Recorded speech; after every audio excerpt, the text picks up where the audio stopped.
o peso destas questões econômicas, ele é, neste momento, maior ou menor que o peso das questões políticas, Carlos?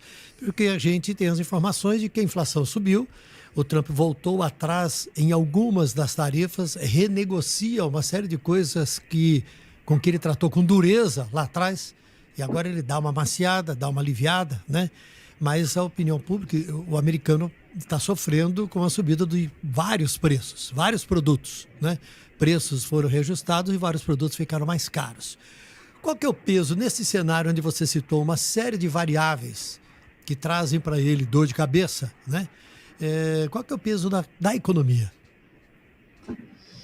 Olha, a gente aprendeu nessas eleições de 2024 que a economia é, sem dúvida nenhuma, o fator principal. Isso já é sabido há muito tempo da ciência política, não é novidade nenhuma, mas foi confirmado muito nessas eleições de 2024, quando os democratas tentaram fazer um jogo de discutir não a questão econômica, que não estava indo muito bem, mas, por exemplo, a questão política. O Trump vai ser uma ameaça à democracia, ou o Trump vai representar um problema para os Estados Unidos. Então a Kamala Harris vai focar, por exemplo, em questões não econômicas como aborto, que foi um tema que ela focou muito na eleição dela, e deixou de lado a questão econômica. Então o americano percebeu que o Donald Trump, com memórias do primeiro governo Trump, onde a questão econômica foi muito mais positiva do que tem sido desde a pandemia, né, tentando votar no Trump como aquele que seria melhor para conduzir a economia. A eleição de 24 foi uma eleição inteiramente, de todos os dados comprovam isso muito claramente, inteiramente decidida pela questão de percepção econômica. Isso os democratas já perceberam. Veja que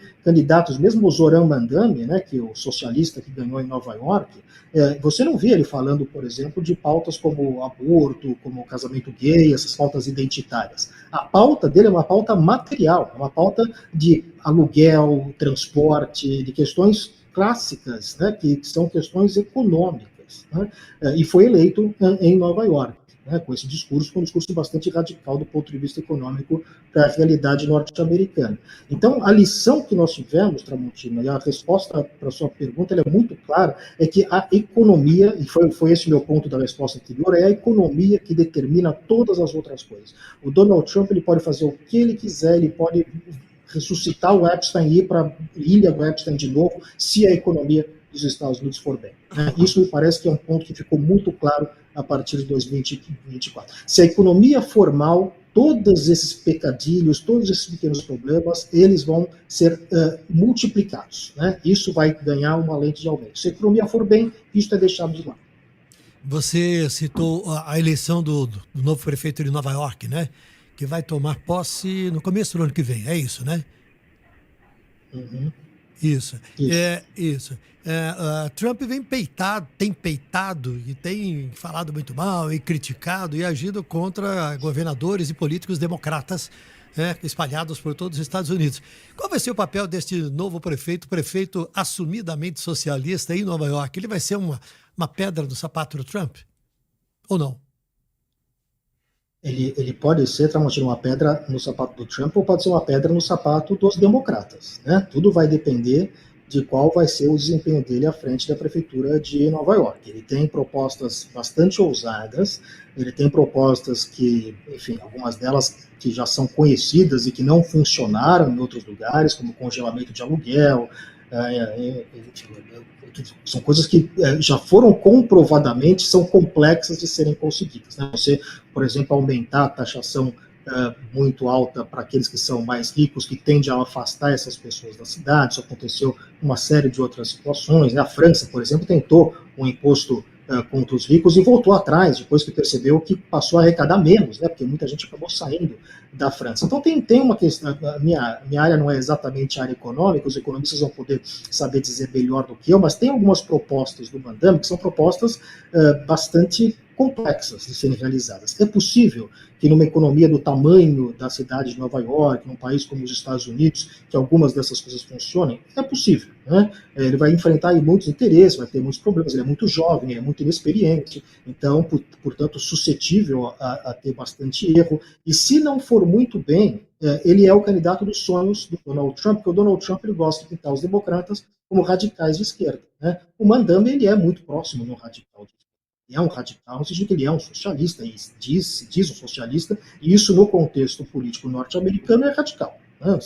Isso não é um país onde você tem muitos socialistas. Ele, aliás, no primeiro discurso dele, quando ele ganha as eleições, ele cita um candidato que foi o candidato socialista à presidência norte-americana que concorreu da cadeia. Né? Não lembro de nenhum outro candidato moderno para qualquer cargo nos Estados Unidos citar esse candidato socialista. Então, ele é muito claro nessas suas convicções. A questão é se isso vai representar o futuro do Partido Democrata. Se o Partido Democrata vai tomar essa guinada mais forte à esquerda, e aí a segunda questão é se isso vai ser bem ou mal sucedido. Se for mal sucedido, começar a ter problemas em Nova York, o Donald Trump vai fazer a festa, ele vai ser o símbolo que é o Partido Democrata, e isso pode causar problemas para o partido. Se ele for bem, se ele conseguir implementar suas propostas, ele é muito carismático, ele se comunica muito bem, ele pode ser uma nova liderança importante. Lembrando que ele não pode ser candidato a presidente porque não é nascido nos Estados Unidos, então ele não vai ser um concorrente nesse sentido, mas ele pode sim representar aí uma nova face, sem dúvida nenhuma, do Partido Democrata. E, Carlos, se a gente for olhar para uma outra questão, cara, que é a maneira como o Trump tem lidado com os imigrantes nos Estados Unidos, a situação, ela tá mais ou menos a mesma coisa, a galera ainda tá com medo de viver aí, cara, e ser deportado? Não há dúvida que esse é o ponto central da proposta do Trump à imigração. A questão do medo, ela tem sido muito colocada, muito batida. Você tem aí esses grupos policiais, né, o ICE, né, com esse CE, que tem policiais mascarados, né, uma coisa que nunca, na história recente dos Estados Unidos, não se tem memória. São policiais mascarados que abordam as pessoas na rua, perguntam de onde você nasceu nesse país, não nasceu, se as pessoas, né, tem os vídeos aí na internet, que todo mundo tem visto, se você está no carro, não abre o vidro, eles quebram o vidro para te interrogar. Então tem sim adotado uma estratégia muito clara de terror. O resultado disso, me parece, se a gente, veja, o Donald Trump, tem até um aluno meu que está estudando esse fenômeno. O Trump, ele conseguiu uma parcela muito expressiva do voto latino. Né? Ele foi o candidato republicano que teve a maior porcentagem de voto latino entre os últimos candidatos republicanos dos últimos 20 ou 30 anos. Então, ele conseguiu um ganho muito importante nesta fatia do eleitorado, que é a minoria que mais cresce nos Estados Unidos. Né?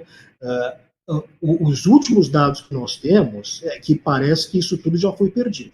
Se a gente olhar, por exemplo, existem alguns estudos feitos sobre a eleição que tivemos agora na Virgínia, em Nova Jersey, do governo desses dois estados, que você olha, por exemplo, alguns condados onde tem maioria de voto latino, você percebe que há uma diferença muito grande entre o voto de 24 para presidente e esse voto que nós observamos agora recentemente. Algumas pesquisas também têm demonstrado isso. Né? Então, me parece que há um impacto aí para muitas pessoas e muitos latinos que estão legalmente nos Estados Unidos, mas que graças a esse clima de medo, né, que se você tem uma aparência diferente, se você tem um sotaque, você corre o risco de ser parado por esse grupo policial que está mascarado. Eu recebo aqui propaganda dizendo assim, filie-se ao ICE, né, que é essa polícia. Né? Então, eles estão contratando gente, e sabe-se lá de onde vêm essas pessoas, que preparação essas pessoas têm, para poder sair correndo atrás e criar uma situação de bastante temor em parte importante da população imigrante aqui nos Estados Unidos.